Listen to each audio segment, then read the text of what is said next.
একটি দল তারা প্রত্যেক নির্বাচনে অংশগ্রহণ করে। এখন পর্যন্ত তারা জাতীয় সংসদে সর্বাধিক আসন পেয়েছে 17টি। অন্য যারা এর সাথে দাবি দেওয়া যুক্ত হয়েছেন বা যুগপৎ আন্দোলন করতে চান, তারা আজ পর্যন্ত জাতীয় সংসদে একটা আসনও পান নাই। অর্থাৎ এদের পিছনে কোনো জনসমর্থন নেই। কিন্তু তারা এখন একটা সুযোগ পেয়েছে।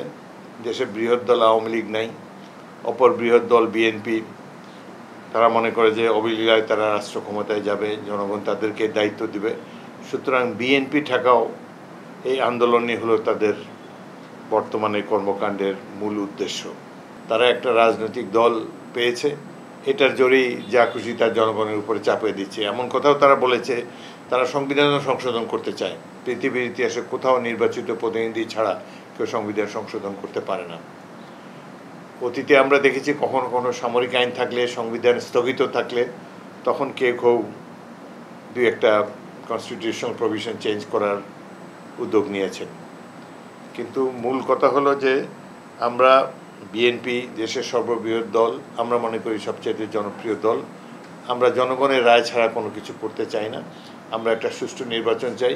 নির্বাচনের পর জনগণ যাদেরকে সংখ্যাগরিষ্ঠতা দেবে, জনগণ যাদেরকে রাষ্ট্র পরিচালনার দায়িত্ব দেবে, তারা পিআর কেন যত কিছু আছে সবই দেবে। তারা সব কিছুই, যেমন এই ধরনের ভবিষ্যতে যদি রাকসু ইলেকশন হয়, এগুলো আগামী দিনে তারা চাইলে পিআর পদ্ধতিতেই হতে পারে। এটি অবশ্যই তারা ধরে নিয়েছে, যারা এখন পিআরের পক্ষে ওকালতি করছে তারা উপলব্ধি করতে পেরেছে যে জনগণ তাদেরকে ভোট দিবে না, অতীতেও দেয়নি, ভবিষ্যতে দিবে না।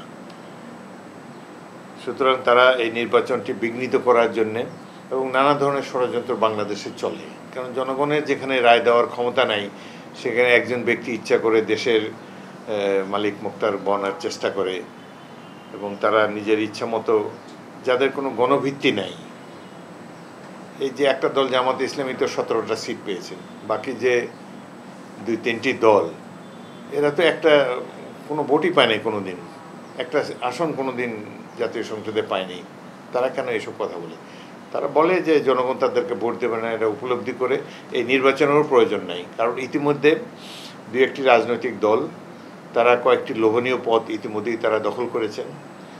প্রশাসন যন্ত্রে তারা গুরুত্বপূর্ণ পদগুলো তারা নিয়েছে, বিশ্ববিদ্যালয়ে গুরুত্বপূর্ণ পদগুলো তারা নিয়েছে, পুলিশ বাহিনী তো আগের সেই মাফিয়াতন্ত্র তারাই বহাল তবিয়তে আছে।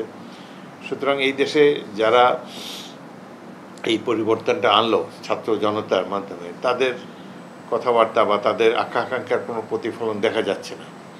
এবং যারা আরেকটা জিনিস আমাদের লক্ষ্য করতে হবে, যারা দাবি করে সরকারের পতন ঘটিয়েছে তারাই মূল শক্তি জুলাই আগস্ট অভ্যুত্থানের, ডাকসু নির্বাচনে দেখেন তাদের কোনো ভোটই নেই, পঞ্চম হয়েছে তারা।